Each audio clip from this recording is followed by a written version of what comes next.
Voici le bonheur. Tu viens au monde et tes parents font en sorte que tu grandisses dans de très bonnes conditions. Tout va bien, tu as tout ce dont tu as besoin. Tu manges, tu dors, tu as tes jouets, tes vêtements, tu es au calme. Et ça va durer longtemps. Après tout, c'est ça le bonheur, non? Tu es libre de faire ce que tu veux. Eh ben non, car tes parents, ils t'envoient à l'école. Ils sont contents, pas toi, mais tu t'y feras. Tu te lèves donc chaque jour à 6h30 pour arriver à l'heure. Tu suis les cours pendant 7 heures, on te donne des devoirs, tu étudies pour passer des examens. Et chaque semaine, tu reçois une récompense pour tes efforts, le week-end. Ce processus se répète tous les jours, toutes les semaines, tous les mois pendant 20 ans, en estimant que tu ne redoubles pas et que tu finisses à l'université. Après tout ce temps, tu as ton diplôme. Tu deviens la fierté de tes parents, de tes professeurs, de tes amis, car on t'a toujours dit qu'avoir un diplôme était synonyme de réussite. Ça y est, tu as enfin réussi. Tu peux désormais te reposer et faire tout ce dont tu as envie durant le reste de tes jours. Après tout, c'est ça le bonheur, non? Tu es libre de faire ce que tu veux. Eh ben non, pas vraiment. Maintenant, il faut trouver un travail. Ah bon, pourquoi? Pour gagner de l'argent. Pourquoi? Pour payer la maison que tu n'as pas encore, payer les factures que cette maison va te coûter et acheter la voiture de tes rêves, car après tout, c'est ce que fait une personne qui a réussi. Alors, attention, pas n'importe quel travail, hein. Non, t'imagines bien que t'as pas fait toutes ces années d'études pour rien. Il te faut un métier dont le prestige est à la hauteur de ton diplôme. Donc tu vas être ingénieur, avocat, médecin ou architecte, tu vas limite travailler à la fonction publique, mais alors en tant que commissaire. Bon, très bien. Tu trouves un job, tu te mets dans un bureau, on te donne ton horaire, les règles à respecter, on t'annonce ton salaire et tes avantages, on te remercie, te serre la main et c'est parti. Tu te lèves tous les jours à 6h30, tu bosses pendant 8 à 9 heures par jour, on te donne des responsabilités et tu y vas à fond car tu veux une augmentation. C'est facile, on t'a rodé à ça pendant 20 ans. Tu t'y habitues et à la fin de chaque mois, tu reçois une récompense pour tes efforts, un salaire. Salaire que tu utilises pour payer tes charges obligatoires, ta nourriture, ta voiture, les sorties qui t'aident à casser la routine que tu t'es créée et des vacances une fois par an. Et tu parviens même à mettre de côté, juste au cas où. Ah, après tout, c'est ça le bonheur, non? Tu es libre de faire ce que tu veux, une fois par an. Ah non, faut que tu te maries maintenant.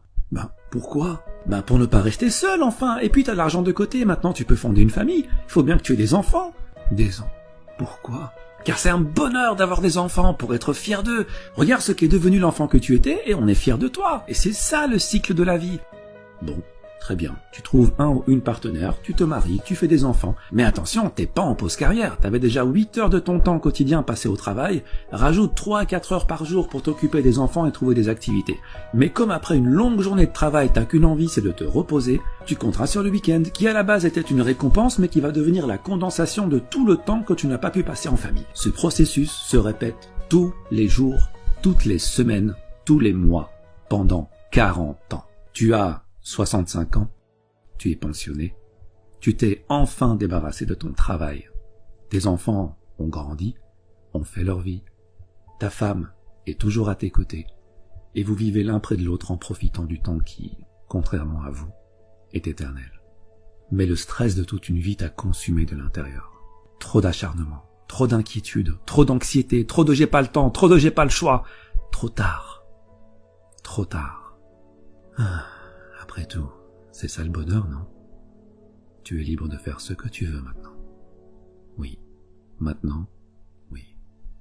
Tu vois, cette vie-là, c'est un peu comme l'âne et la carotte. L'âne avance pour manger la carotte. Mais lorsqu'il avance, la carotte avance aussi, ce qui le fait avancer davantage, repoussant toujours plus loin l'objectif de son bonheur.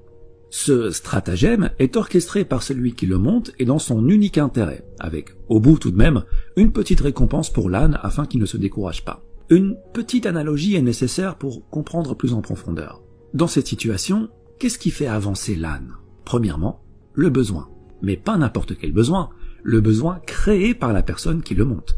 Un âne, ça mange de l'herbe, ça mange du foin. Une carotte, c'est une sucrerie pour lui. Ce n'est pas un besoin vital, mais un caprice. Dans la vie de l'homme en société, ce qui le fait avancer est aussi le besoin. Le besoin de consommation dont la nécessité n'est pas vitale, mais a été induite par l'éducation, la publicité, les médias. Deuxièmement, l'insatisfaction. Si tu donnes une carotte à l'âne à chaque fois qu'il parcourt 10 mètres, tu peux me croire, au bout d'un moment, il en aura assez de cette carotte et il arrêtera d'avancer. Chez l'homme en société, c'est pareil. Il faut le maintenir dans une zone d'insatisfaction assez élevée pour que son besoin ne soit pas totalement comblé, mais assez basse pour qu'il soit prêt à refournir les efforts nécessaires afin d'assouvir ce besoin. Concrètement, si ton patron te donne 10 000 euros par mois, tu seras totalement satisfait et ce n'est pas dans son intérêt puisqu'avec cet argent et un minimum d'intelligence financière, tu investiras dans l'immobilier pour dégager des revenus automatiques et plus besoin de patron. Il est perdant, tu es gagnant, ce n'est pas dans son intérêt donc il doit te payer beaucoup moins. Et s'il te donne que 800 euros par mois, il se doutera bien que tu iras chez la concurrence, ce qui n'est pas dans son intérêt non plus. Donc il va s'aligner pour te donner juste de quoi subvenir à tes besoins. Et voilà, la roue tourne. On t'a promis un avenir brillant et tu te retrouves à hypothéquer ton réel bonheur pour consommer davantage. C'est comme si on t'avait volé ta vie avant même qu'elle ne commence. 80% des gens sont coincés dans ce cercle. Et je dis coincés car la plupart n'aiment pas leur vie, n'aiment pas leur quotidien. Ils le trouvent malsain, mais ils disent « Ouais mais bon, si tout le monde fait comme ça, c'est que ça fonctionne, c'est que c'est la bonne manière de faire. » Ah ben oui, si tu lis les livres que tout le monde lit, tu ne pourras que penser comme tout le monde. Écoute, c'est normal que tout le monde fasse comme ça puisque tout le monde va à la même école. Celle où clairement le bonheur et l'épanouissement personnel ne font pas partie du programme. Celle où on ne t'apprend pas à être autre chose qu'un âne qui troque sa paix et sa santé pour une carotte. Mais que veux-tu? L'homme préfère en général un monde connu et malsain plutôt qu'un monde sain mais inconnu. Bon d'accord, mais alors, que faire? Eh bien le plus important, c'est d'être satisfait. Pas forcément de ce qu'on a, mais de ce qu'on est. Et je ferai une vidéo sur l'importance de l'être par rapport à l'avoir. En gros, si tu fais partie de ces 20% de gens qui sont heureux dans leur métro, boulot, dodo et qui, pour rien au monde, ne changeraient leurs habitudes, c'est bingo, tu as compris la vie et je souhaite de tout cœur que le bonheur que tu ressens se perpétue. Par contre, si tu fais partie des 80% de personnes qui ont cette routine malsaine mais confortable alors qu'elle ne va pas dans l'intérêt de leur bonheur personnel, pose-toi la question. Qu'est-ce qui te rendrait vraiment heureux? Quitter ton job? Devenir ton propre patron? Vivre au soleil? Passer du temps en famille? Avoir une meilleure santé? Une fois que tu as trouvé ton pourquoi, une fois que tu as trouvé ce qui te rendrait plus épanoui, et j'insiste sur ton épanouissement, pas celui de tes parents, pas celui de tes professeurs, pas celui de ton patron, tu vas mettre toutes les chances de ton côté pour devenir cette personne. Car rappelle-toi que dans la vie, tu as le choix. Tu peux choisir de rester à accumuler 7 ans de ta vie devant la télé, car oui, à raison de 2h30 par jour sur 65 ans de vie, t'arrives à 7 ans. Tu peux aussi choisir de rester 15 ans à faire défiler les stories sur ton téléphone, comme tu peux choisir d'utiliser ce temps à te perfectionner dans ce que tu veux être. On dit que 50 heures de pratique dans un nouveau domaine peut déjà produire d'excellents résultats. Il faut jusqu'à 50 000 heures de pratique pour devenir un maître en la matière qui peut changer le monde. Mais en moyenne, 500 heures de pratique te permettront largement d'acquérir une nouvelle compétence, de la maîtriser et de pouvoir l'enseigner. Cela représente 13 semaines à raison de 38 heures par semaine, ce qui fait à peu près 3 mois et demi à plein temps.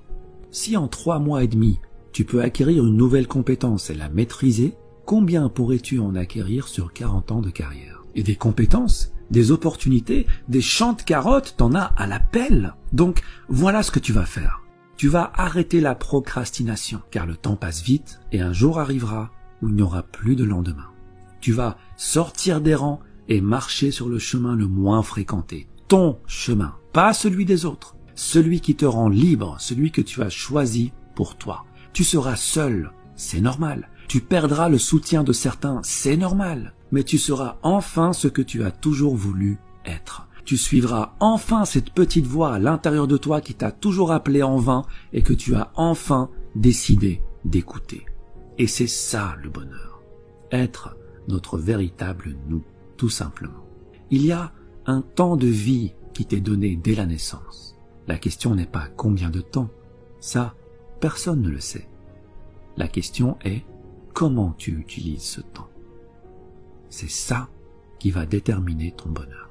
Repère ce que tu veux devenir, crois en ce que tu veux devenir et agis pour le devenir. Il ne faut pas oublier que bien que le temps soit immortel, toi, tu ne l'es pas.